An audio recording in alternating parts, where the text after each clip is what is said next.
fictional tale that Nos Confunden wrote, or this gentleman wrote. His name's Eddie, I think. But he's definitely got a gem.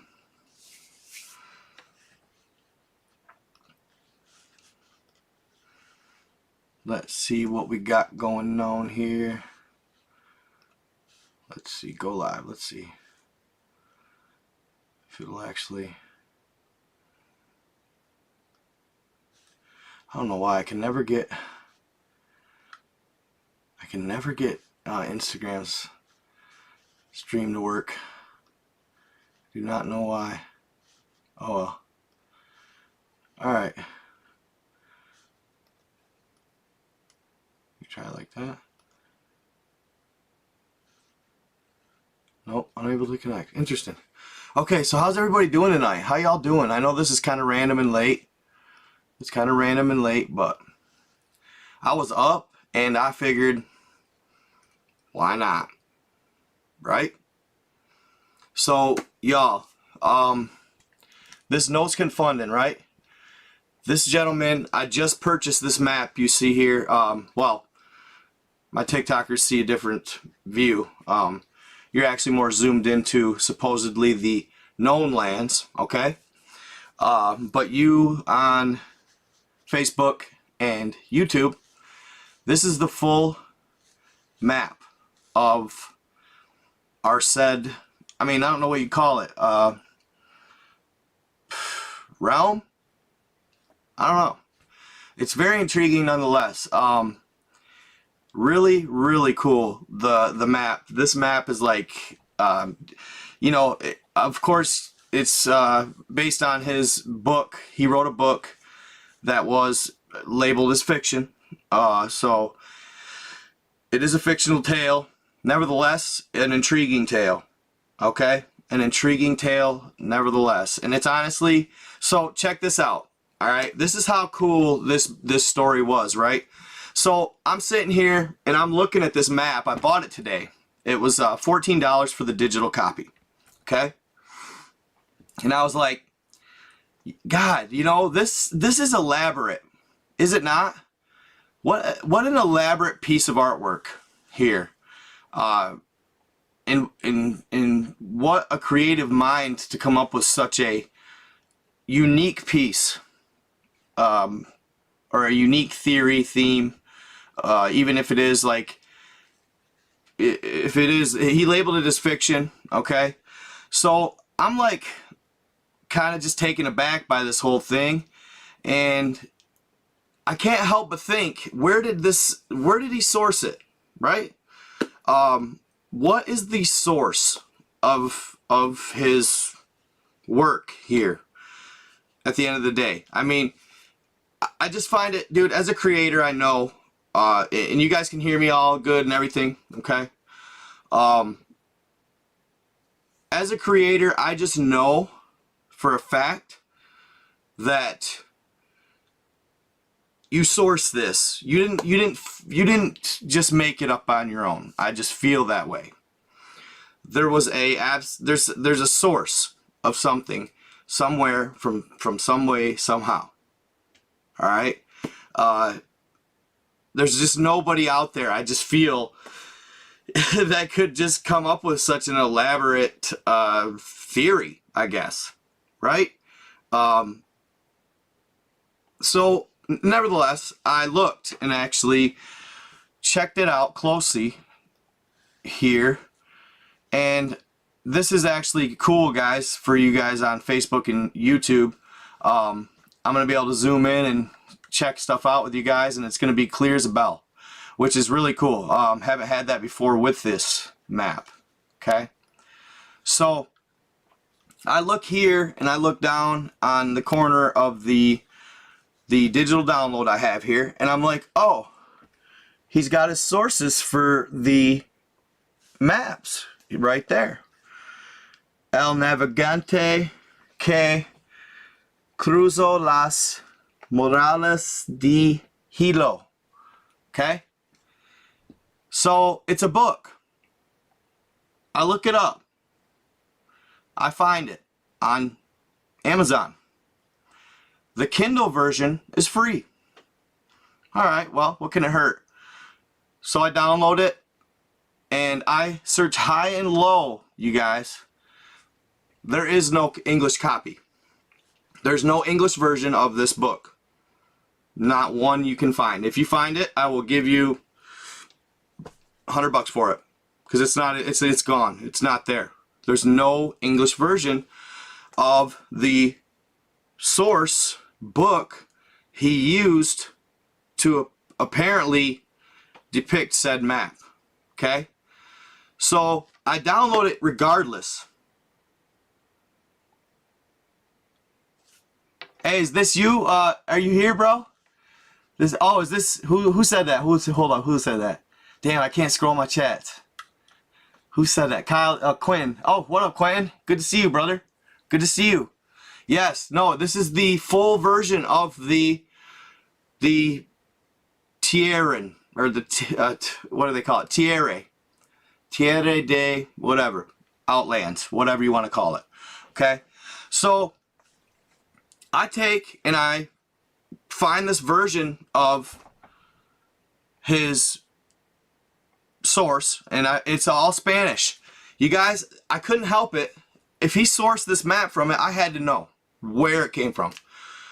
So I'm literally like, okay, I'm gonna make myself a translated copy of this book.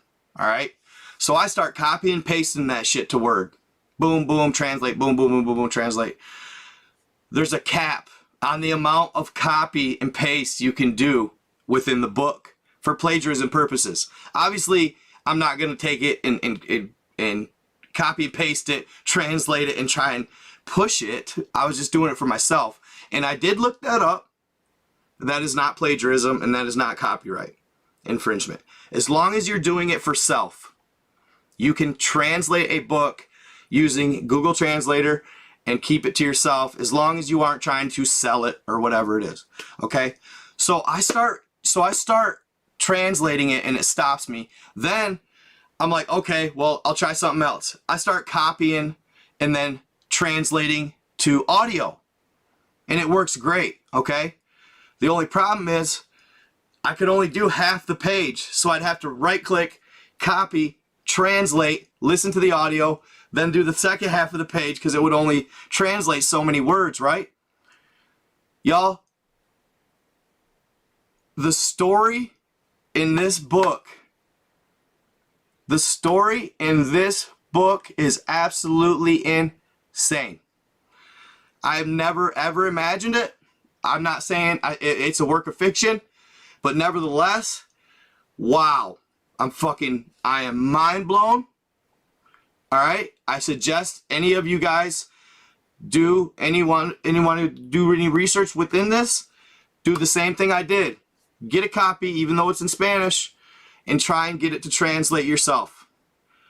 Because if you don't, you're missing out. That's all I'm going to tell you right now. I am begging him.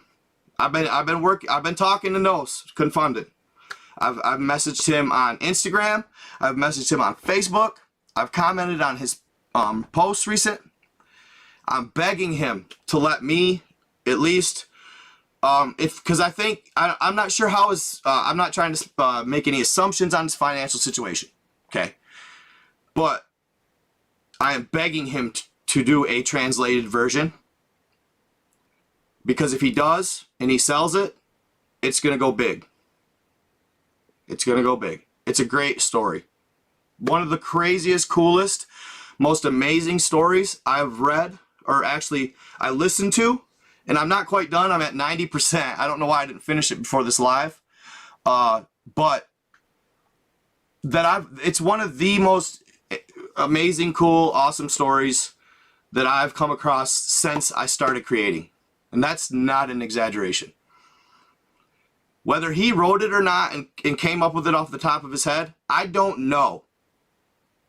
Yeah, no, I know it. I know the story, bro. I pretty much got it wrapped up, but I'm at the 90th. I think I even finished it, but there was just a couple like credits pages going on. Okay, so Either way, I didn't want to cover the whole thing in this live. I only wanted to cover up to a certain point and then do another live, because there's just so much that it entails that it cannot be covered in one live.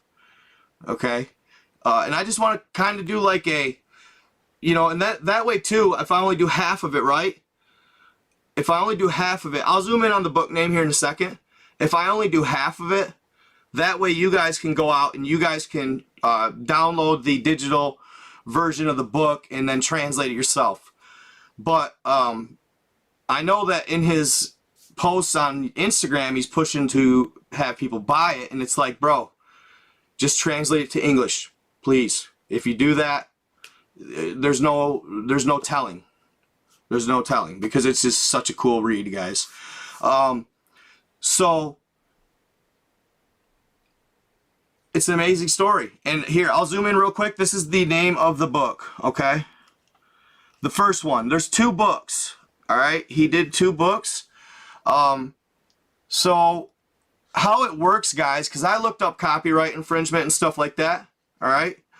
How it works is, so if whether or not, and I'm not trying to take, he maybe did come up with all this information in these books, okay? Maybe he did. You know, it's pretty good stuff if he did, I'll tell you that. He's a great author.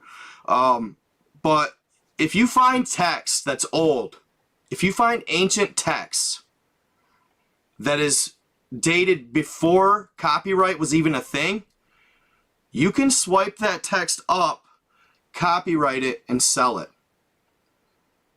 And you'll be okay.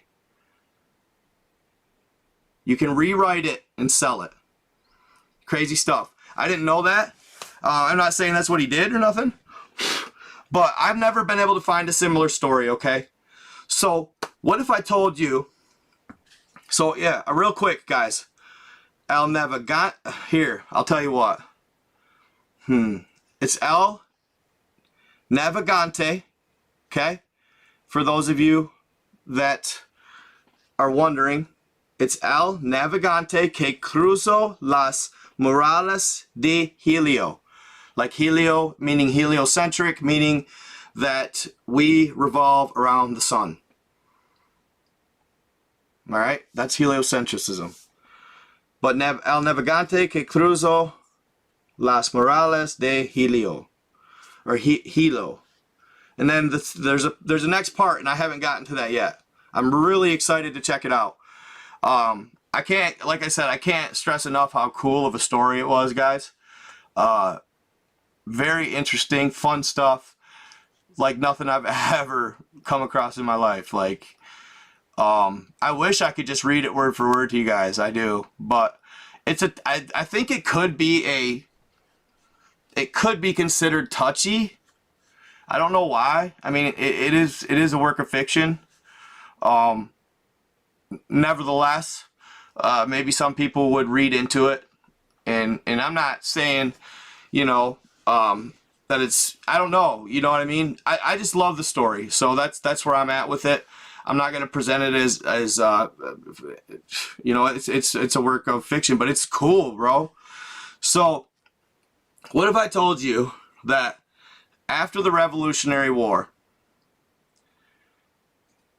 a gentleman from the Continental Army bought a boat, a nice sailboat, or a ship, like, you know, Mayflower-esque type, old English style ship, and he got around a crew of gentlemen that he fought in the war with, okay, and decided he wanted to go to Antarctica and see the ice lands. All right, so he gets everything around. He buys this boat. He overpays for it, but he just wants to take this trip and gets his crew around. Just days before the trip, something comes up and their captain is nowhere to be found. All right, their captain's nowhere to be found, and it's one day before the trip. So he gathers everybody up and says, hey, we can't do it without our captain, so we're going to postpone it until he turns up. He literally just disappeared. Nobody knew where he went.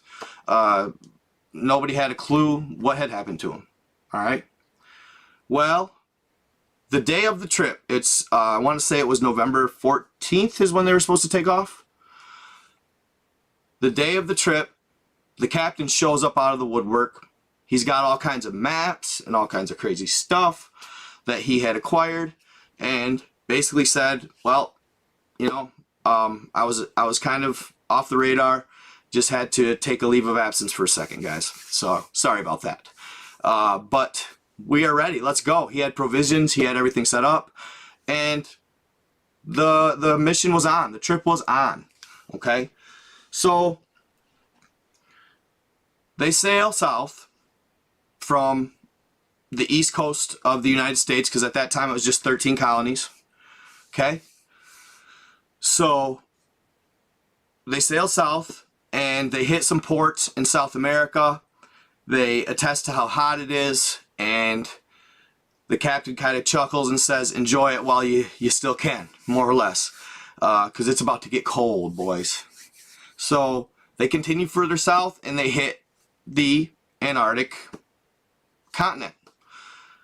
They say that in some portions of this continent there is not up to 90-meter high walls of ice that they are kind of, they're very intimidating. They get close to them. All right, so they're sailing towards the continent, and it's almost like the captain's done it before. He knew of this technique or route that you would take, and there was technique involved. He more or less got parallel with the ice wall and got right up next to it, right? And this is months later, guys. So they take off in November. You're like talking probably June-ish by the time they get there. So it's summertime. All right. So as they're kind of sailing really close to this ice wall, they're nervous. They think they're going to hit it. They all of a sudden start getting pulled by this current. And it's kind of taking control of their ship. And say your ice wall's right here, right? Your ice wall's right here. And here's your boat. It's going like this. And then all of a sudden, there comes a gap in the ice wall, and their boat, more or less, it gets drawn into this gap, straightened out. Almost as if the current's taking them. They don't have to hardly do a damn thing. Just make sure they don't hit the wall. And it takes them through. And all of a sudden, they said they're through, and the captain referred to them as something like the gates of sorts. I don't know what they're called exactly. But they get through these said gates. So if you guys want to look here, I think what he's depicting in the map right here, if you look on TikTok here, see that little gap? Possibly is what he's depicting there. That gap. Alright, and then on my Facebook and YouTube, there you go. Barrington West Morris Strait is what he had. Oh, no, not that one. I take that back. We're up here, guys. We're up here. We're up here. I apologize. They didn't get through the Morris Strait. They went through the summer gate. That's what they said in the story. They went through this summer gate of sorts. And it's only like that a certain time of year, hence the name, Summer Gate. Basically, it's a meltdown of the ice, and it lets them through in this certain time of year. Okay? So they pop through, and now they're in these new types of waters, and they call them the black waters because they're so dark, they're black. Okay? As they're sailing through these black waters, no sooner do they get through this said gate. Yes, this is all by Nos Confunden, guys. This is all his stuff. I'm just kind of elaborating on the story. I recommend checking his page on YouTube, Facebook, and Instagram. And I recommend buying the book. Okay, guys, I really do. Buy it and listen to it and translate it yourself. Okay? It's a great story. And I'm just doing a really rough elaboration, guys. So, check it out. Alright, anyway, it was like no sooner did they get through these gates, did they see a large mass coming from the horizon. And this thing is huge. Bigger than any boat. It was made of something they'd really never seen, steel. Okay? And it was like 5 of their ship. It was coming full steam ahead. The captain, though looked nervous, was confident in his state that he wasn't threatened by them in an odd way, almost as if he knew something that they didn't. Okay?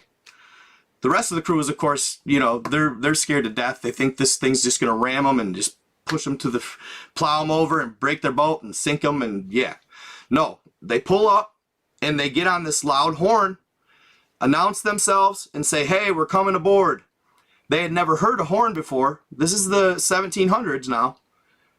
And it was like piercing their ears like they had never heard loud noise before, more or less. So they were fascinated by the horn. All right? They board their ship, and wow, they look just like them. They're the exact same people. They are exactly like them. All right? Now they claim that they come from the ancient lands. All right? See here on my Facebook and YouTubers, ancient lands. Okay? Or no, sorry. Dang it, that sucks. The Ancestral Republic, excuse me. They're from the Ancestral Republic. Okay? Not the ancient lands. That'll come up later. The ancient lands of Anak will come up later. Alright?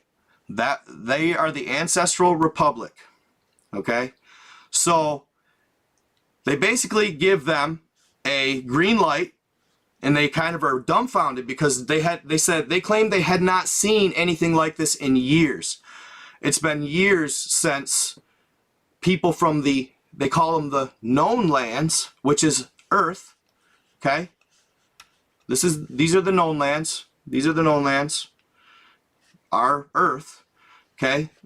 They said they hadn't seen people from the known lands in hundreds of years. So they're very dumbfounded and surprised at the sight of them. So what do? They say, we are at war right now, so be careful and mind your course.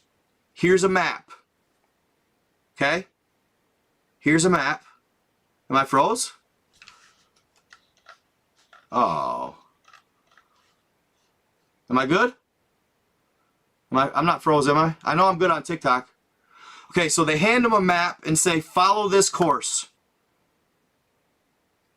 And stick to it and you'll be okay. Had you come any other time, it would be a different story. And we'd welcome you in a different way. Okay? So they follow the course and stay true to it. They get to the Ancestral Republic. That's where the map took them. As they dock their ship, they look on the city and see structures like they have never seen before. Massive skyscraper-like structures. Lights. Beautiful, luminescent, bright lights. As they're getting off the ship, they're greeted by somebody, like a host, alright? And they're escorted to the presidential building in town. Now the main guy's name is William. He's the owner of the ship. And the captain's name... Hold on. I want to give you guys the captain's name here. I should have been better organized. Let me see. I know I got the captain's name. Right here. William Morris is the owner of the ship. Okay, in the story. And the captain, plays a big role. William Morris is kind of the narrator. Captain Butler is the main man. He's the G. He's the one in control, the cool, calm, collected one. Kind of seems to know what's going on in a weird way, right? So Captain Butler heads off with a bunch of the people from the Ancestral Republic and leaves the crew behind. Williams is then escorted to the presidential office, and he's given the skinny on what's going on. Okay? So the president, his name is Fayak or something like that, a unique name. The president's name is like Fayak or Faya, President Faya, and basically he gives Williams a quick rundown. He says this: "We are your ancestors. You are descendants from us. Many years ago, before a great reset, which is I deem the flood, many years ago, before the great reset, the giants came and they liberated our people and brought us to the Ancestral Republic lands. Because they felt bad and didn't want to see our civilization more or less wiped out in the flood." Okay? So as he's telling this story to William, he looks up and there's spheres in the sky. Spheres in the sky. They're flying over and flying towards the town, the main hub of the city. And all of a sudden something falls out of the sphere. And he's kind of just looking. It's like nothing he's ever seen. He's from the 1700s. I mean, they haven't seen anything like this. And all of a sudden, kaboom! A bomb goes off. And it levels a big portion of the city. Then another sphere shows up. Another bomb. Boom! Then they start going off. Boom! Boom! Boom! Boom! Boom! Boom! Boom! Boom! Boom! Everybody's scrambling. People are screaming. It's chaos, right? They're all pushing themselves into the presidential building because it's a secure building. It's kind of like a safe house, safe house more or less. So thousands of people are pushing towards that, and the people are falling. And he says he can remember at this time when they were seeing this turmoil, the love and care that people still had for each other.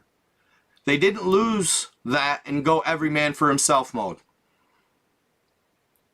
That's key. They didn't lose their empathy and he said their composure in the situation, regardless of what was going on around them, and their need and want to help others was still intact to the fullest. And he remembers registering that in his mind, thinking, interesting. Because in my world, it'd be every man for himself. Right? So the bombs continue to go off, and these spheres continue to fly over. Okay?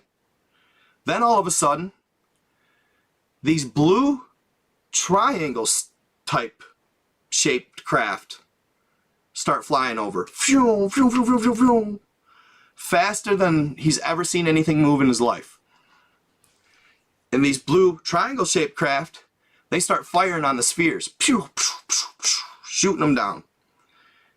They drive the spheres out, and the triangle shaped craft more or less win. Now the triangle shaped craft are the humans, the Ancestral Republic humans, and they're blue. I don't know if you guys are big into the extraterrestrial or UFO sightings, but I've seen these craft, without a doubt. These style, anyway. I've seen them. I think. Maybe they could have been fake. I mean, but whatever. But I don't believe so. I've seen these craft, more or less, I think. So those are and it's kind of like the TR-3B. So it seems as though maybe the triangle-shaped craft are more like on our team in this story, or what's going on? but I think that we can deduce that it's very highly possible that triangle-shaped craft are inherently on our side, if you will, in this story. So they push out the spheres, everything calms down, the city is a large portion of it's laid to waste. And then the president says something, because William kind of goes, who was that? The president goes like this. Can you believe it? It was the same damn people that liberated us in the first place. A group of giants. Initially, when they liberated us, or them, the ancestors, they went against another somebody, and that'll come up later. And at the moment, that somebody was preoccupied with another war, so it enabled the giants to move in and help mankind. For entertainment purposes only, guys, of course, this is just a story, it's fictional, but a cool story nevertheless. It's like Star Wars. I mean, essentially, just a different version. Just first time I had ever heard of it, and I did like I said, check out these books, and I'll tell you the name again, just because I think that if you guys are intrigued into me telling the story, you'll be much more intrigued grabbing the book for yourself. That is in Spanish, but you can get, it's free on Kindle. But I shouldn't tell everybody that. Buy it if you can, you know, help the guy out. But you can translate it, highlight it, translate it, highlight it, translate it, and listen to it. It's tedious, but I promise you, once you get into the story, it won't matter. You'll keep going. I didn't stop. I couldn't. Tried to go to sleep. I hopped right back out of bed, dude. I could not. It was amazing. So anyway, apparently what happened was the giants that liberated the original ancestral republic, they got scolded and were attacked by the faction that they betrayed, essentially, and ended up going back against the humans, more or less, okay? So of course, Williams, right? William has a bunch of questions. He's so taken aback by everything going on. The story's being told. They basically said that these ancestors have been here for probably close to 1,000 years, or well, the flood, so maybe a few thousand years. And they were much more technologically advanced, A1, and 2, some of them were 200 years old. Okay, some of them were 200 years old. El Navegante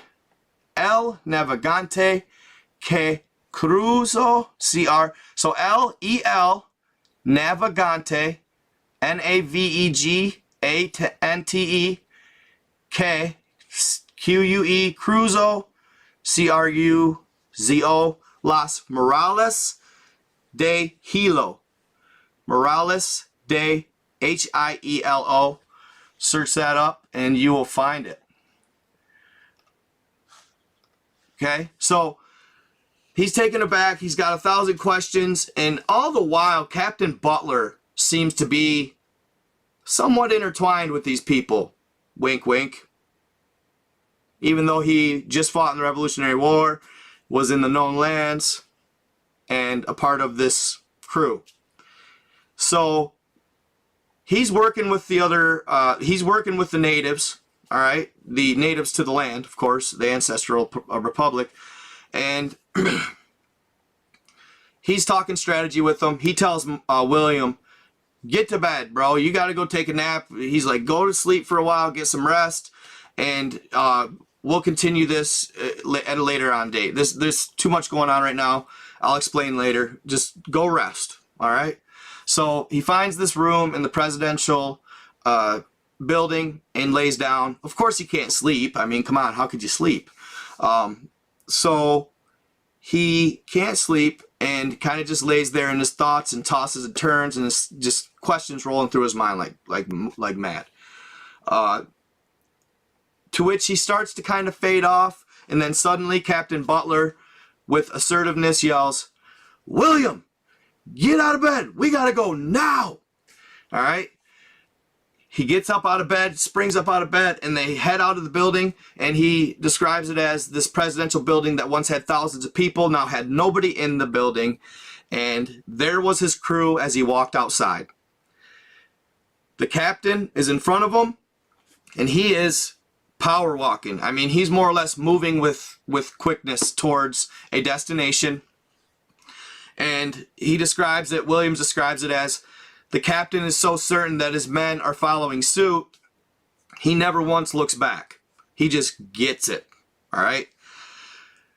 The men are trying to, the group of men, the crew, are trying to keep up while looking at the sights. They're like, oh my God, what is that? What is that? What is that? They're like, you know, ADD over here, like, boom, whoa, whoa, whoa. They're seeing things like they've never seen before. One thing they noted about the ancestral lands, was how quiet and peaceful, aside from the bombing, of course, but how quiet it was, how peaceful it was. Everybody in every machine, every mobile vehicle, you know, the sounds were just serene. The sounds were serene. Thank you so much. I appreciate that. Thank you so much for the donations. Any donations, welcome, guys. The sounds were serene. Like, the peace and the overall tranquility, even though it was panic mode, there was no horses and carriages making noise. Nobody shouting and hooting and hollering. All that stuff. Jorge Egun Palomero. What's up, buddy? I can't speak Spanish, but I appreciate it, bro. So they're following the captain, and all of a sudden, they're walking up to one of the triangle-shaped craft that they just watched. Thank you so much for the donation, fam. Yeah, donations welcome. I always follow my donators, too, here on TikTok, just so you know. So they're walking up, and they make it to this triangle-shaped craft that they just saw in the sky. And the crew, of course, is like, oh my God, this is insane. Are we really about to get on this thing? They kind of scold Butler, the guy's waiting at the entrance to the craft. They kind of scold Butler, 1 more minute and we were going to leave your ass, more or less. Yeah, he hops on the ship.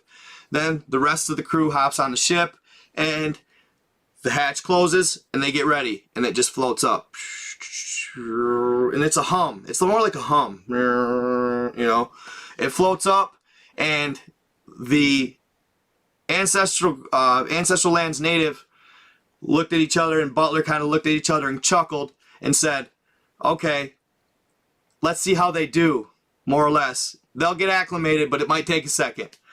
Meaning the crew who have never been on the ship before. So they get up there, and that fucker just goes Mach 1, you know, or probably Mach 10 shit. I mean, the thing's going fast. And essentially, I don't know, they didn't really describe it as fast as the speed of light, but really, really fast, okay? A couple of the guys were fading in and out, and the entire trip were kind of back and forth. The G-forces were kind of knocking them out. They were coming to, knocking out, coming to. William was trying to listen to Captain Butler's conversation with the natives, but he says he couldn't keep up because he kept fading in and out. And where they end up going, okay, to these other lands, a safer territory, where they end up going is the ancient lands of Anak. These are the giants who are descendant of Anu.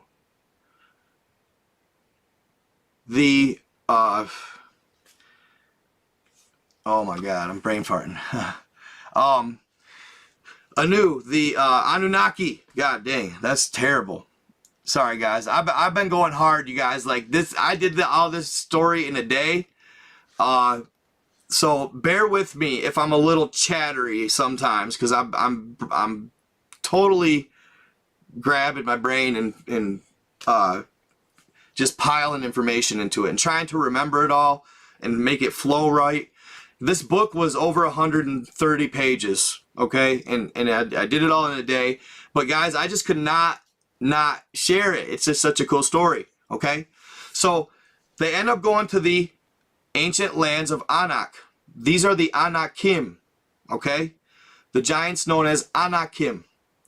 They are the descendants of Anu, an old king of the Anunnaki, all right? The Anakim actually allied with mankind at one time in the last great Earth War. So, I'm going to tell you, this is crazy. It's kind of interesting, okay? The Anakim, who, in this story at least, in this work, the Anakim were represented as the fallen. The Anakim were the fallen giants that came down from heaven, the fallen angels, the watchers, to breed with mankind. And they had the giants of 3,000 L's. Alright? Gang, gang, gang. Okay. So the Anakim, why they did this, alright, is because at the time, it was the Anunnaki, and they referred to the other faction in this book as the custodians, or the custodios. The custodios are a very powerful faction in this story, and they are in more or less, them and the Anunnaki ally to achieve certain goals in the galaxy. And those goals will come up later, and they're really, really intriguing. Very interesting. So the Anakim, why they came in and they helped mankind and taught them of sword and shield, taught them of technologies, helped them advance, because they felt bad for them. Alright? They were being more or less, it was like, so you know the legend, Anunnaki, what'd they do? They enslaved mankind to harvest gold, because there is more gold supposedly in our world, the known lands, than the entire galaxy. Vast amounts of gold there. So they felt bad for us being enslaved, so they fell from the heavens and they helped us and attempted to help liberate us. Well, the only reason they could do this is because the Anunnaki and the custodians were at war with each other, when previously they were allies and they wanted to achieve a certain goal. They were not watching over Earth and mankind at this time. They were the bottom of the priority list. So the Anakim snuck in, tried to help us, and it ended up causing a war. It was the giants and mankind on a team battling, the custodians, and the Anunnaki. Alright? As always, for entertainment purposes only, this is just a fictional write. Okay, guys? It's a fictional story. Written by a gentleman, Nos Confunden. Check him out. So this great war breaks out on Earth. Alright? While the custodians and the Anunnaki were occupied with each other fighting, the Anakim came in and they literally annihilated all the pyramids, as many as they could. Alright? Why? They said that the pyramids were actually used to, in a way, they could be triggered and cause, say, catastrophic events in this book. They could be triggered to control the narrative of mankind. All right? The pyramids were built by ancient factions of the dark side, essentially. And you guys remember when Buzz Aldrin went to Antarctica and saw the pyramid? He's like, that thing's evil. I'm not saying all of them are evil either. I don't know for sure. But in this story, it made it sound like it. So basically, they were trying to wipe out all the pyramids. And when the custodians and the Anunnakis war was over, they made a treaty, and a peace treaty, and they allied again. They came back and they tried to activate the pyramids, but they were all wrecked, so they didn't do anything. So the way they described it as resets. All right. They described it as resets, basically. When reaching a certain population or something like that. Okay, a great reset would take place. All right. So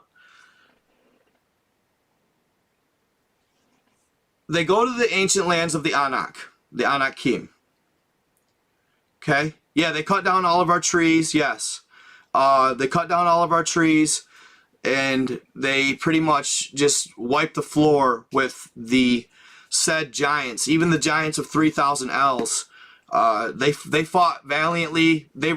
So in the Bible, what does it say? The men of renown, the heroes of old. Well, I know there's this narrative that the giants were inherently evil, but it may not. Well, at least in this story, it wasn't the case necessarily, and I'm sure there's some that were, because there is still evil giant factions out there. There's multiple giant factions out there, according to this work, and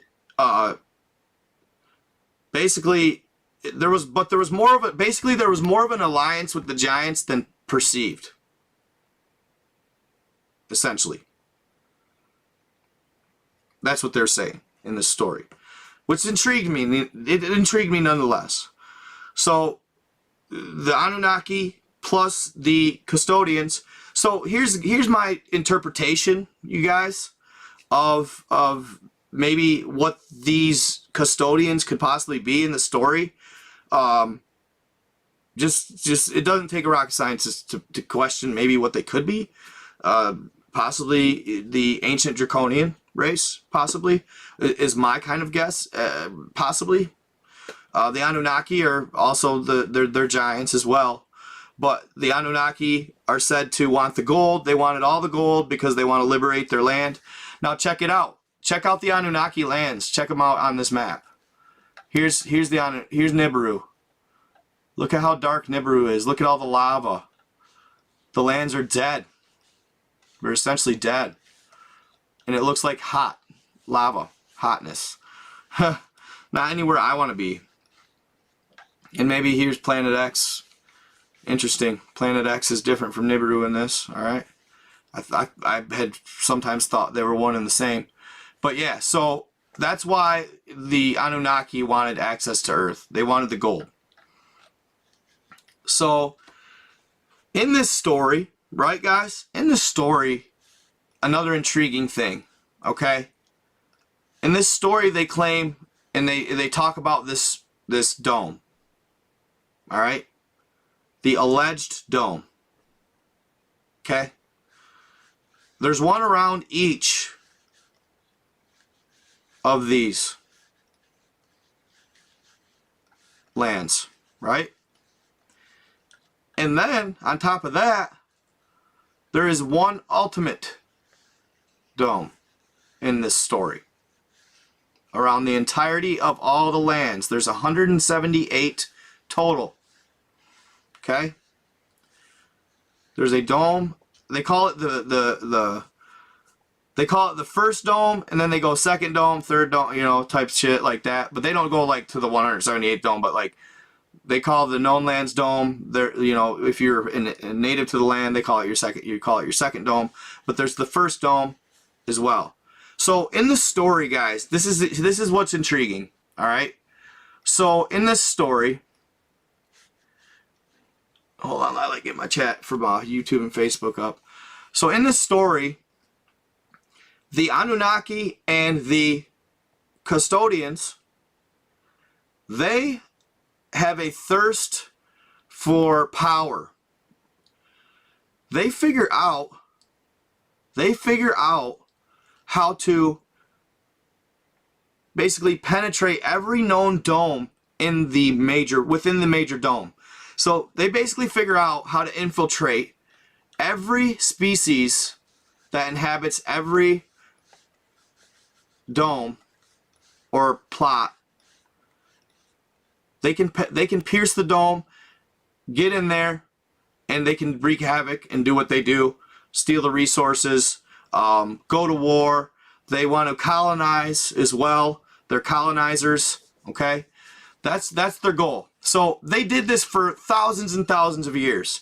And essentially they became some of the most, if not the most, powerful entities in the realm.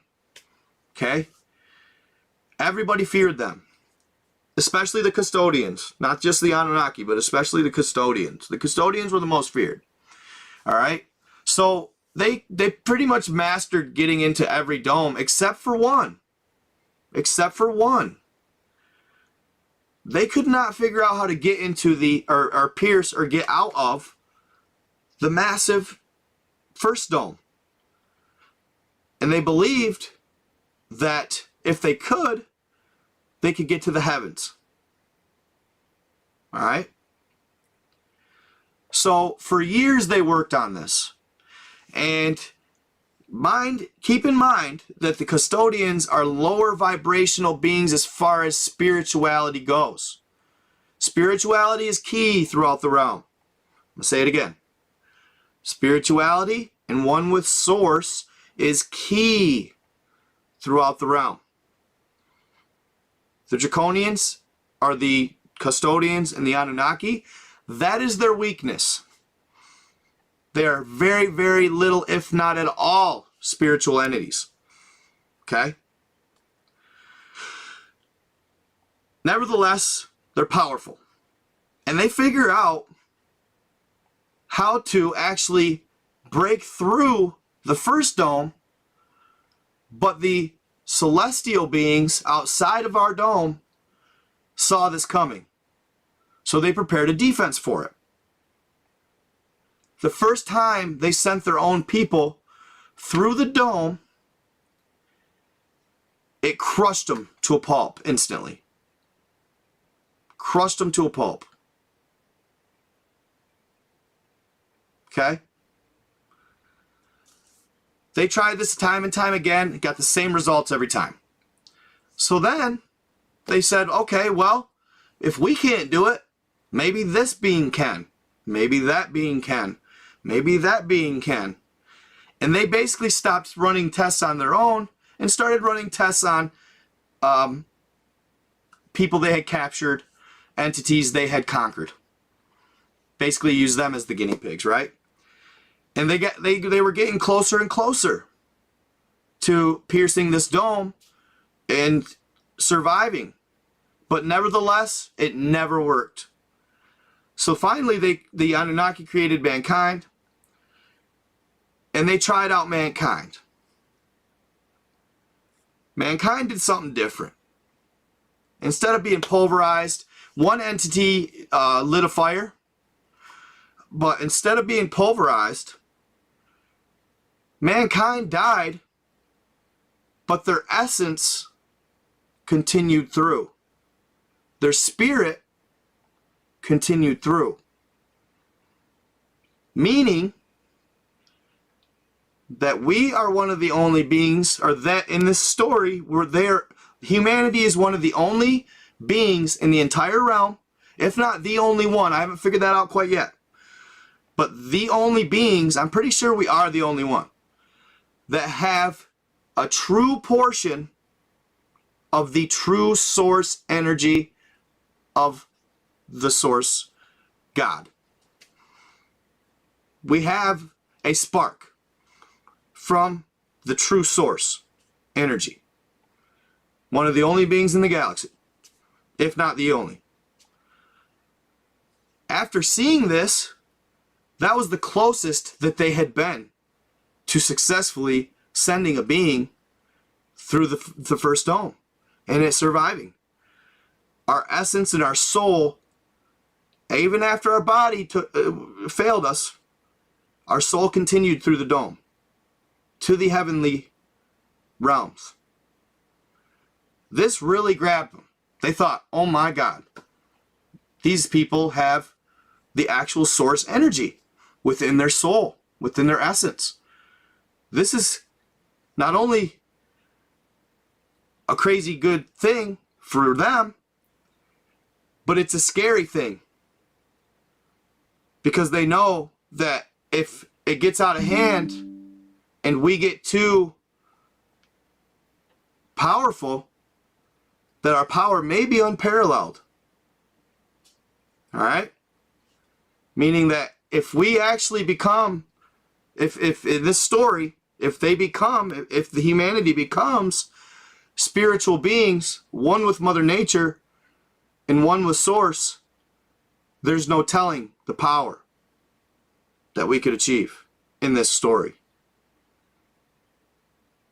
So, they in turn know this, so they kind of wage war on us and keep us in this story at bay, right?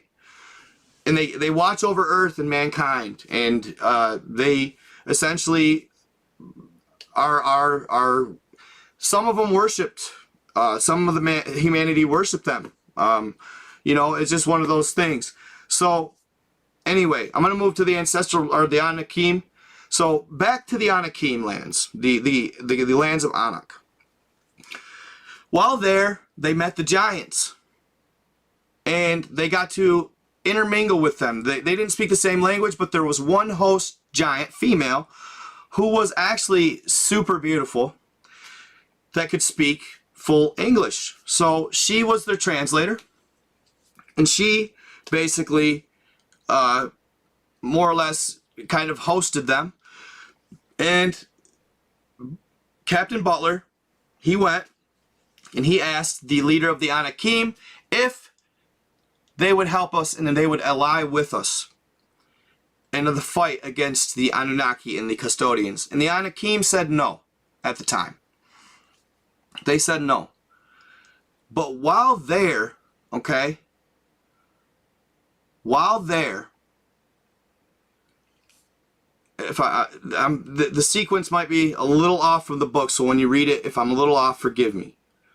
But while there, they told them of a little more of their heritage and the relationship they had with the Anakim, and said, you need to go to the Thoth Islands. Now the Thoth Islands are the moving islands that never stop moving. They float. They're the floating islands, and they never stop moving. When they get to the Thoth Islands, they needed to seek out this being known as the Shen-Ki, if I want to say this correctly, the Shen-Ki, and he will give you a book. And in this book, it'll tell of your heritage and the history of your people and humanity. So they get the book, and they basically dive in and delve in and find out all this amazing information. Alright? They meet and talk about other entities, the Pleiadians. The Pleiadians were actually almost pushed to near extinction by the custodians. But they made it. There was a few that lived, and they made it. And they ended up basically reviving themselves, resurging, and actually becoming one of the most technologically advanced and one of the most powerful groups or clans in the entire realm. The Pleiadians. Alright? The Pleiades, which is the Big Dipper, essentially. Alright? So, they tell of all these other entities. The Greys, right? The Greys are actually from the Orion. The Greys were made by the Anunnaki as a spin-off of these Zeta Reticuli beings. The Greys ended up defying the Custodians, and the Custodians and then went to war. They pushed the Greys to near extinction. And the Greys were so close to extinction that they had to rely on their own technology. They call the Greys heartless, emotionless, almost automaton-like beings. Thank you so much for the super chat. Appreciate you. Almost automaton-like beings. So they use their technology of cloning to repopulate themselves. Okay? Then it goes from there, and I'm gonna rewatch it a little bit, you guys, and talk to you guys a little bit more about it in detail. Like I said, I wrote a lot of it down, but I kind of want to be able to present it a little more, and I don't want to spoil it for you guys either. But basically, they are at.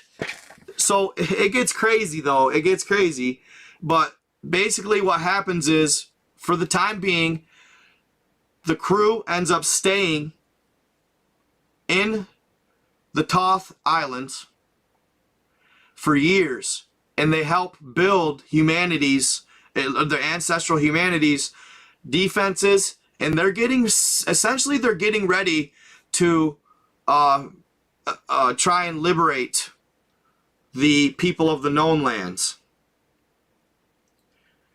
Now, it talks about Admiral Byrd. It talks about how they attacked Admiral Byrd in this book, and a number of other events that take place. I don't want to get too crazy, but it's very intriguing nonetheless, as far as fictional work goes. But dude, check it out and see what you guys think. Definitely check it out. So I was thinking the other day, though, guys, just on a kind of like off the book topic, you know, kind of just thinking to myself, you know, we look up at night. We look up at night, and what do we see? We see stars, right? We see stars. And essentially they're always in the same, more or less the same position. They could be in a different portion of the sky, etc., based on what time of year it is and stuff like that. But I had this weird thought. What if the stars were reflections of, like, other lands like this off the top first dome? I don't know. I just thought it was a cool thought. And it's like, obviously it's outlandish and like crazy to think about. But it just, I was sitting here thinking that, looking at this map one day, and I thought, wow, interesting. What if they're just the lights from the cities that they live in and all that? But no, it says that, it goes on to say a bunch of other great information. I'm gonna, like I said, I wish there was a English language version, really bad. There needs to be an English language version, really bad, and hopefully someday, maybe. I've been trying to talk to him. I truly believe that if he does make an English version, it's going to be a hell of a seller, I think, for him. But no, what's cool is, you guys, and I'm just like overwhelmed with it, and I like I said, I've been working really hard on my platform lately, and I kind of just crammed this in unexpectedly, just because I was watching a video on TikTok of this map, and I thought, man, what is the source, bro? So I looked at the source, saw that book, and I was like, okay. And it takes forever to get it to translate and read it out to you, but I would easily say that it's worth it, you guys. It's welly worth it. So definitely worth it, and it goes through. And what I think it is you guys, these books, they go through essentially every land. In the first one, they're talking about Libris and the Asgard lands of the, what do they call it, the Icelands. There's Atlantis and Lemuria, the Ocean of Mu. I mean, nevertheless, you know, whatever it may be, this is amazing, you guys. This is really intriguing, really cool. like Lands of the Angels, Lands of Uriel, right? I mean, come on, man. Pegasus, Cassiopeia, like, come on, Mercury. This stuff is really cool. They say that basically all kinds of different types of beings exist that we can't even fathom in our brains at the moment. We don't understand it at all, the level at which it goes. But they did say this. So the one thing they said was that I found to be crazy was that the mankind who works with the custodians and the Anunnaki, they actually let them live, and they set them up with a place outside of the known lands. They were on Mars at one time, but that's no longer the case. But now it's said that they put them, the people that cooperate with them in the story, they put them on Osiris Islands. Osiris, Isis, and Anubis Islands. Osiris Islands. Which is like right next door. Boom. You know? So, it's said that that's where they send the people who work against their own people.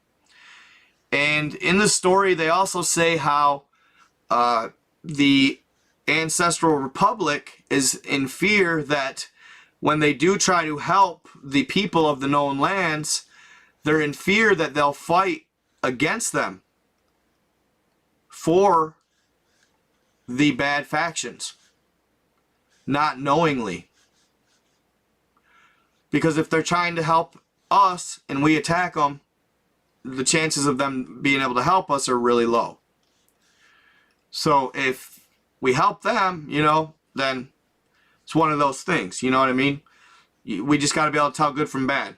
I'd say like in this story anyway, they got to be able to tell good from bad, and know that the triangle crafts are the good ones. But yeah, no, they talk about Admiral Byrd in the story. A lot of cool things. I don't want to get too out there, but one thing that they do say as well is look at how much the lands, they almost represent a cell or a nucleus. A cell with a nucleus setup. Cell within cells, right? Cell within cells. And they're all the same essentially in this. Very intriguing. Very intriguing. They talk about the land of Eden. Asgard. Okay? All of that stuff. Really, really cool stuff. The Mermaids' lands, the Island of Death they talk about. The Mermaids' lands, Atlas and the Pleiades. The Pleiades are actually pretty powerful. Alcyone, Electra. I mean, dude, Tiaras de Gilgamesh, right? Wow. Cool. So, I was reading something about this gentleman named Sinbad the Sailor, who it was said got outside of this alleged ice wall, if you will, and found some of these lands of the giants. Supposedly there's a giant, El Dejouge, I think, which is Gog and Magog, I want to say, but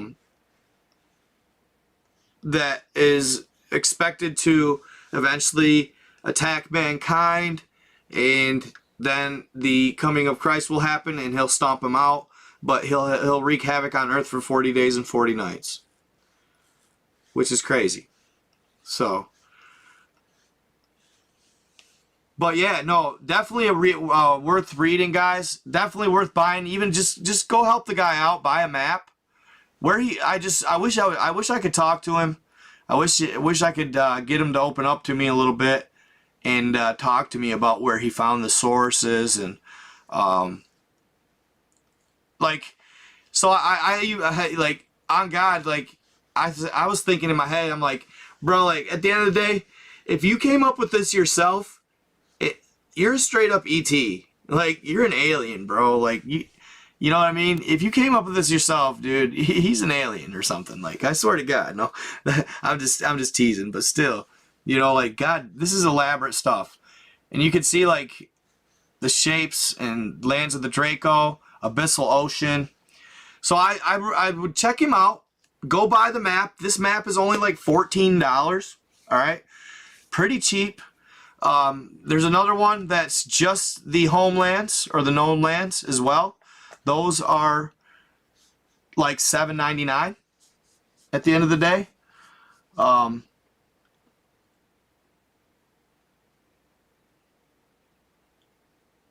we look at things. No, I don't. I'm not ignoring Facebook. What do you mean? Good night, Lori. How's Yoda doing, bro? I was going to send you this, dude. I've been working on copying a translated copy, at least on my Word document, and then I'd read it so I could read it myself. Sorry, I don't mean to ignore Facebook. I love my Facebook, too. I do. I love my Facebook, too. TikTok's got 740 over here. TikTok is popping. Probably because I'm one of the only ones on this late. But yeah, no. Lots of crazy stuff.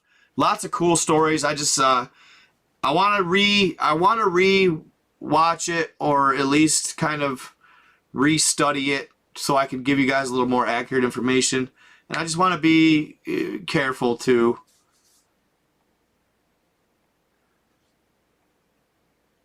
Really, Brian Blank. Interesting. Send it to me, bro. I'd love to talk about it. Good night, Lori. Good to see you. To be made up or fiction, possibly, probably, all likely passed down from his ancestors, and that's why it's all Spanish. Best sailors in the world back in the day. I believe that. I believe that. Yeah, yeah, Mr. B. I'm with you on that. I just gotta, you know what I mean. Could you imagine finding the actual ancient texts in like a old archive and start reading this? Wouldn't it blow your mind? It needs to be a movie. It's like crazy. It's crazy stuff. So, what else was I going to talk about? I'll hang out with you guys for a little bit. I was going to talk to you about something else. Just don't want to go too far and too hard on one subject here. I just don't know how it's going to be more or less taken by the platforms. TikTok's doing me solid. Like I said, at the end of the day, just a cool theory, cool idea, fun thought, like nothing I've ever read before. So, I guess I could tell you a little bit about what this story says about Admiral Byrd. Alright, I'll tell you a little bit about what it says about Admiral Byrd. Okay? So, after World War II, Operation High Jump. Alright? According to the Ancestral Republic, they sent down one of the largest fleets ever to sail the seas. The largest to ever come to Antarctica, they sent to Antarctica to investigate the lands, right? So, Admiral Byrd on the way down there, he kind of had an idea about the summer gates, and he knew he had a plan. Well, at the time, the Ancestral Republic people, or humans, they didn't want to fight with Admiral Byrd's fleet. They felt they had to, in order to keep them from getting near the ancestral lands. They didn't want them to know where they were, because it would have added to the threat against the ancestral humans. Okay? So they attacked, essentially. And it was quick and easy. So it's true they attacked Admiral Richard Byrd, according to this book, at least in the book. And after the attack, they let them recoup, and then Admiral Byrd flew over the ice shelf.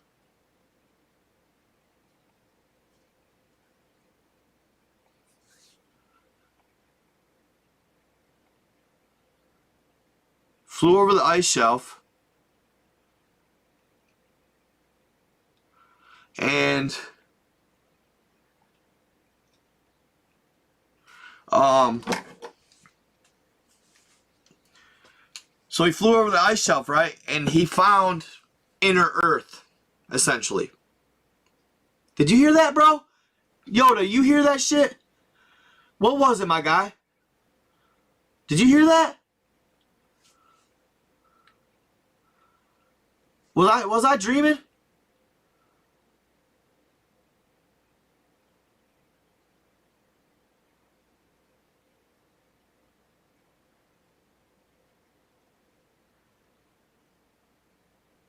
What are you talking about, screen name? What was it? Oh, it was animal sound? Okay, it's probably my cat then. Okay, good. Okay, good. Okay, good. You didn't hear no whisper.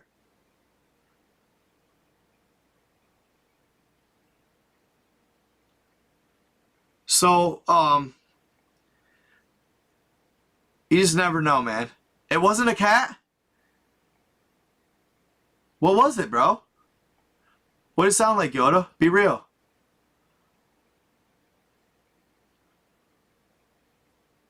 Like a groaning noise? Yoda don't lie to me, bro. It ain't nothing about being up. Yoda don't lie to me. He ain't playing. He ain't playing. So, bells to you? Bells? Interesting. Some chick whispered, yes, please. That's funny. So, bro, that's trippy, bro. Dude, I don't play, though. Dude, the only thing I need, though, guys, I need a legit samurai copper samurai sword, bro. Supposedly some of these entities, they can't be killed by guns. Which is weird. Scary, isn't it? So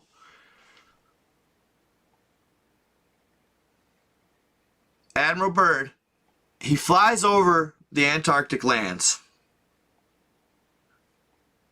And when he does, he finds inner Earth, right?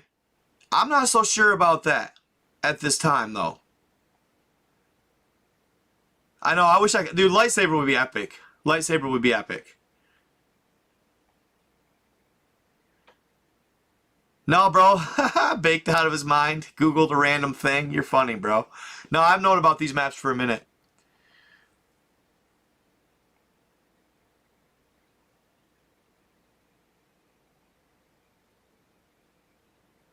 I'm in mid. I'm in the mid, bro. The mid-mish.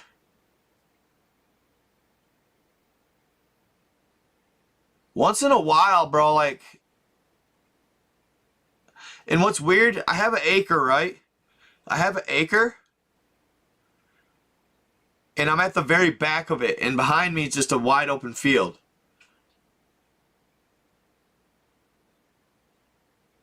So I'm like actually a little ways away.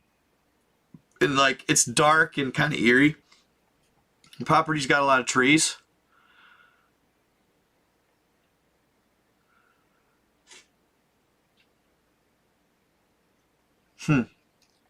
So yeah, anyway. No, not the Giants, bro. It wouldn't be the Giants, bro. Nah, it wouldn't be the Giants. I don't know. Nobody's after me, bro. I've heard some weird things once in a while, though. You never know. Dude, yeah, I thought about putting cameras up around me. So, anyhow. Yo, after reading the Land by the Lake story, y'all. Read the Land by the Lake story. That shit's scary. That's just real. That's too. It's real. I feel like it is. So this is the craziest part about all of it. All right, guys. Admiral Byrd, in his account in his diary, only supposedly writes about one encounter with the said inner Earth beings, right? Well, it's alleged in this story, in this story, they say he had multiple. And not only that, they more or less got him to do like a double agent recon for him. He did it for a little while, but then he backed out and he spooked, because I think they probably made him, and then went back to helping and giving the information to the higher ups of the military, the custodians, or whatever you want to call them. Okay, so and we all know eventually he had a heart attack, and all that good, or not good stuff, but yeah, that's what ended up happening to him. So Admiral Byrd was actually on the side of these beings, essentially, in this story, before going back to the United States. So Operation High Jump, it had more going on than meets the eye, right?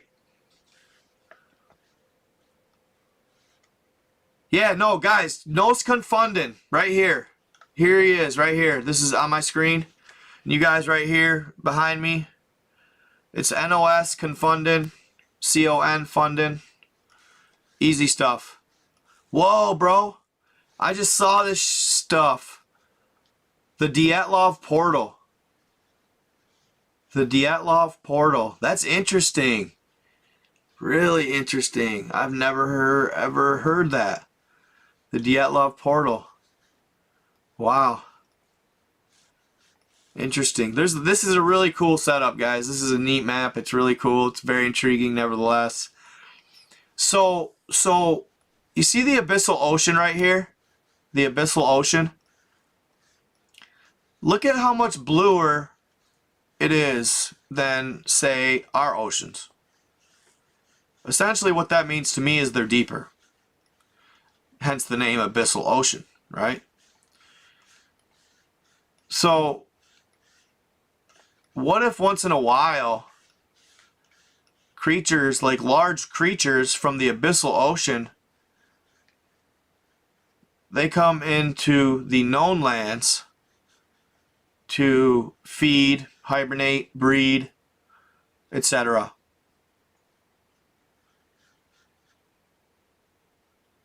And that's sometimes what they spot when they see these massive creatures underwater, like megalodons and such. Because I imagine if it's true or whatever, in the abyssal ocean you're gonna get the mags. And guys, I'm talking mags. They're big. They're a lot bigger than we even understand. There's Mercury. They do talk about Mars as well. Mars ends up becoming a wasteland because of nuclear war. More or less. And yeah, I think he does. Like, I think he covers a lot of these lands. Supposedly too, there's a lot of lands right now too that the Anunnaki and the custodians think or look over. Excuse me. They look over. All right.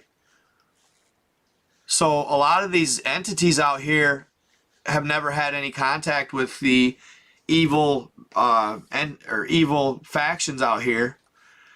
So they're able to recruit them to help them fight against the evil factions, the said evil factions. Yeah, the land of Orion, this is where the Greys come from. Free islands, these are interesting. The Shangri-La. The Shangri-La. Huh. Yeah, they talk about mankind, and yeah, dude, it gets a lot deeper than what I can really even put out there, to be honest. It's really good stuff. But yeah, so that's kind of the gist of what I'm going to share with you guys right now. I'm going to probably I'm going to look more into it, and then I want to actually kind of start on the next book so I can talk more in depth. I imagine it's going to be a mind-blowing account, man. It's going to be something like, I've never heard before, and I'm excited to actually do some research with it. So it's very complex. Absolutely. Absolutely. So thank you so much, Marcus, for the super chat. I appreciate all donations. You guys rock. So did you guys get out to watch my video real quick on Facebook and YouTube of, I ran it all together, the Pacific Ocean Predator and the Navy SEALs using attack dolphins against them?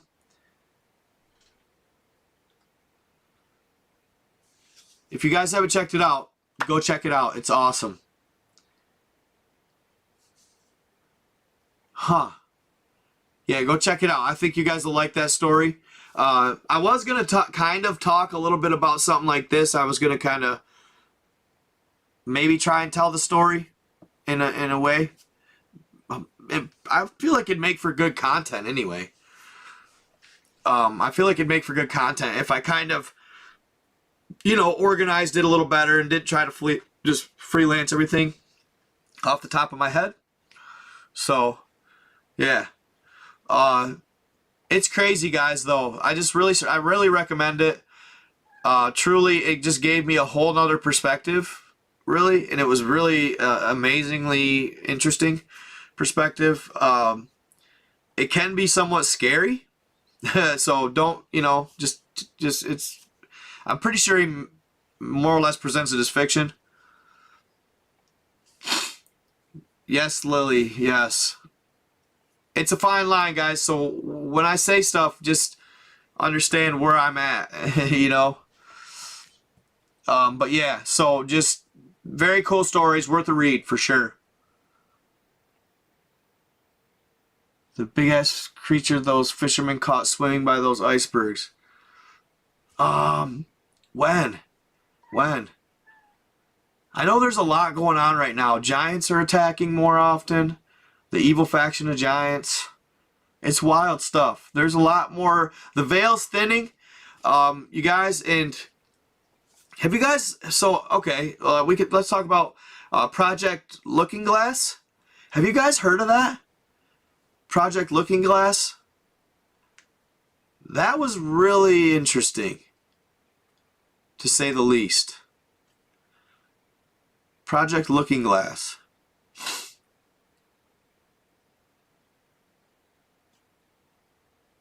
So basically they could look into the past and the future and see future events. Right? Well, it's because I pretty much covered my content, bro. I'm just trying to think of random things. Is space real?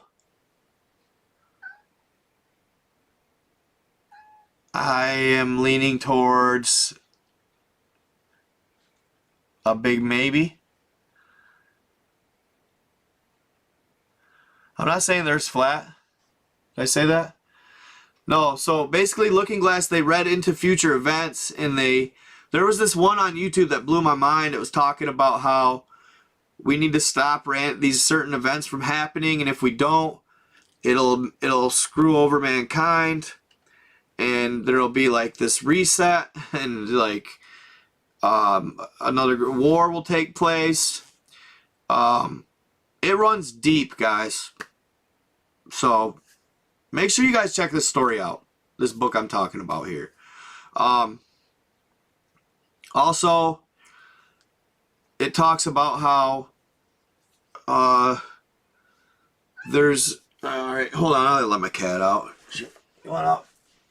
You want out, miss?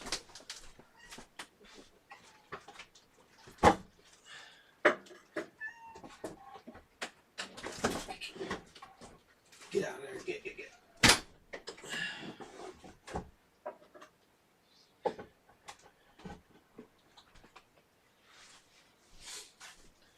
Okay. So, it's saying if we don't prevent these events, then the vibrational shift won't take place, right? So, guys, the only thing I could really say to guide you in this whole thing, I used to kind of think, so ever since, like when I started this journey, I thought that the evil was in fact more prominent in society than, say, the good was, okay? I thought the evil was winning when I first started TikToking, okay? But I found out different. I think that we have a lot more promise than meets the eye. But in order to get to this level of, you know, consciousness, anyway, to be liberated and freed, essentially, from the constraints of 3D, we got to start being, for one, kind to each other, all right? And just increase your spirituality. It doesn't mean you got to be it doesn't mean you got to be reading the, a Bible and just going to church every Sunday. That's not what they mean by increased spirituality. Increase your spirituality in the sense of just simply meditate and relax in yourself, within your being, within who you are at times. Separate yourself from distractions and negativity, regardless of what's on the mass media, okay? What's on the news or what's going on TV. Try to watch it and just try to use your discernment. Think for yourself. Don't necessarily just believe, all that is being spoon-fed to you. Just use your discernment, watch the situation, and deduct and deduce what you think that it possibly could be. This looking glass really freaked me out a little bit. It was gnarly. The stuff they were saying was just gnarly. And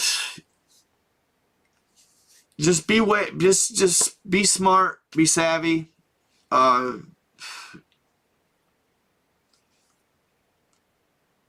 Become one with Source. Become one with Mother Nature. Feel within your being the energy of Mother Nature. And don't forget about each other. Okay? Use each other and coalesce if you need to, or group, be one and help each other. Don't if crazy shit starts going or anything like that going down, I'm not saying it's gonna, but if natural disasters or something takes place, don't forget about being a human. And let's put it this way. If there's a great reset anyway, right? If there's a great reset anyway, of sorts, or like a flood, if you will, we ain't gonna make it anyway. So why not go out helping each other? At least go out on a good note. No, I'm not saying it's gonna happen. I'm just saying in general, throughout chaos, we have each other. We really do. At the end of the day, throughout the chaos and throughout the negativity, we have each other. And we need to embrace it. And we need to quit the competition.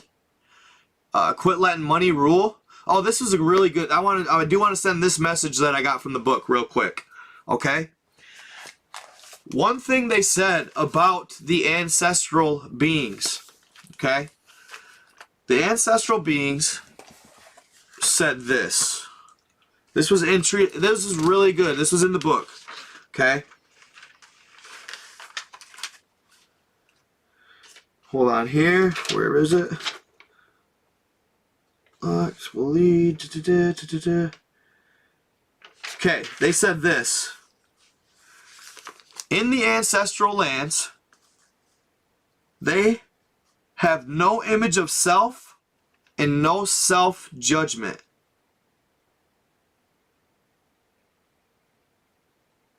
The mind, because they don't do this because the mind could begin convincing one to live in the eyes of a third party and of third party subjugation or subjection.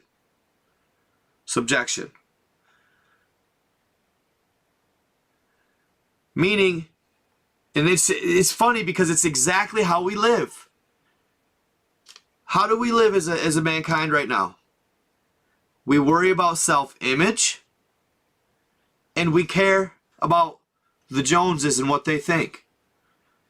We want to buy more, have the nicer car, have the bigger house. Compare, ladies comparing wedding rings, men comparing whips. You know what I'm saying? That's all trivial. It don't mean shit. You know? And it don't matter. At the end of the day, that stuff it doesn't matter. You know? They say that in the lands of the ancestrals, the peace and serenity is like nothing that they've ever seen here. It's quiet. Everybody's happy. Everybody's taken care of. There's no conflict whatsoever. Everybody's on an equal plane. Even the politicians, they don't get big paychecks. They don't get higher living than the regular people. There's supposedly no work. There's no jobs. Everybody partakes in society. Okay? It's all love and light. No murders, ever. No prisons. Complete and utter peace they've created in the ancestral lands, apparently. So, how they do this is they start teaching first at a young age spirituality. Okay? First at a young age spirituality. Then after that, they teach to know each other. To know each other and the world around them. Become one and know each other and know your land. Know Mother Nature. They're great teachers who had been guided by great teachers. Spirituality, no paper money system at all. No money system. That was instilled to cause conflict in hierarchies and social statuses. Like I said, when you guys read it, just check it out. It's really cool. The zero crime. They got respect for life and each other. Children learned about spiritual growth. The people had a say. The people had a say in what was going on. Everybody was included in decisions in the colony, or the a colony, I guess you'd say. Supposedly in this story, humans were the only race that haven't been released after multiple catastrophic events. Ancestral humans and Anakim. That's the weakness of the custodians, little to no spiritual development. So, yeah, it goes on to say a bunch of other cool shit, guys. So, check it out. But, yeah, it's been a fun live. I really appreciate it, guys. I would keep going, but I think it's just time to call her a night. And kind of dragging it out. So it's been fun, guys. It's been awesome. I'm gonna, like I said, get into this a little bit more and maybe come back and do another live on it, or actually do a video on it. So thank you, Witch of White Light. I appreciate you. Good night. I appreciate you guys. TikTok, it's been awesome. You guys killed it tonight. Got up to like 1.9 1,900 people. That's awesome. That's a great live right there, fam. I appreciate you guys. So, yeah, we will rock, and thank you for everything.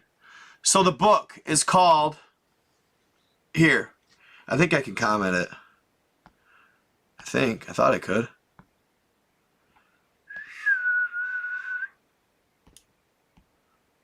Thought I could.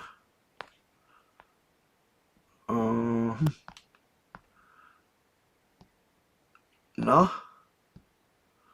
comment. There we go. It's holy crap, it's long. Hold on. L. Here, I'll write it down on paper, guys. Oh, it's gonna be backwards though. I might be able to mirror the camera. Can I mirror it? Let me see here. Yeah, I can mirror it. So here, for TikTokers, you guys already saw it on Facebook and YouTube. So TikTokers, and tell your people about it. This is definitely a good read. Yeah, and I seen Misty, you said it is in Spanish. It is in Spanish. It is in Spanish, but if you look into it, you can actually, there's apps and stuff. It's kind of tedious and it's a pain in the butt, but to me it was well worth taking the time to translate it. It's a definite interesting account. Like nothing I've ever read. Morales de Hilo.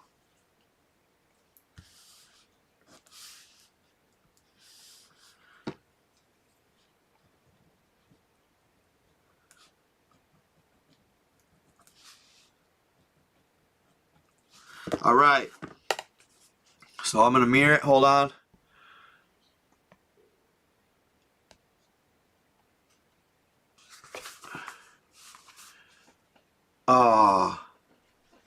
Here.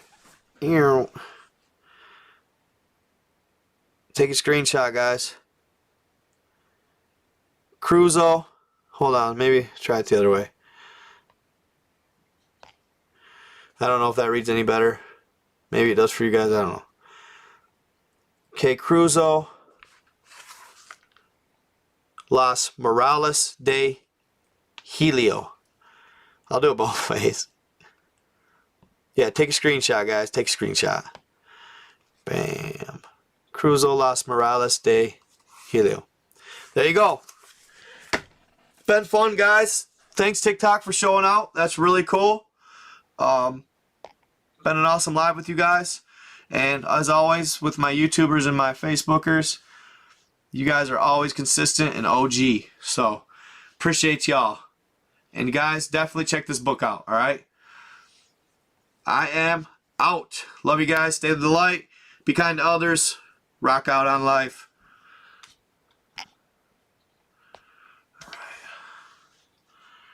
And peace out, guys.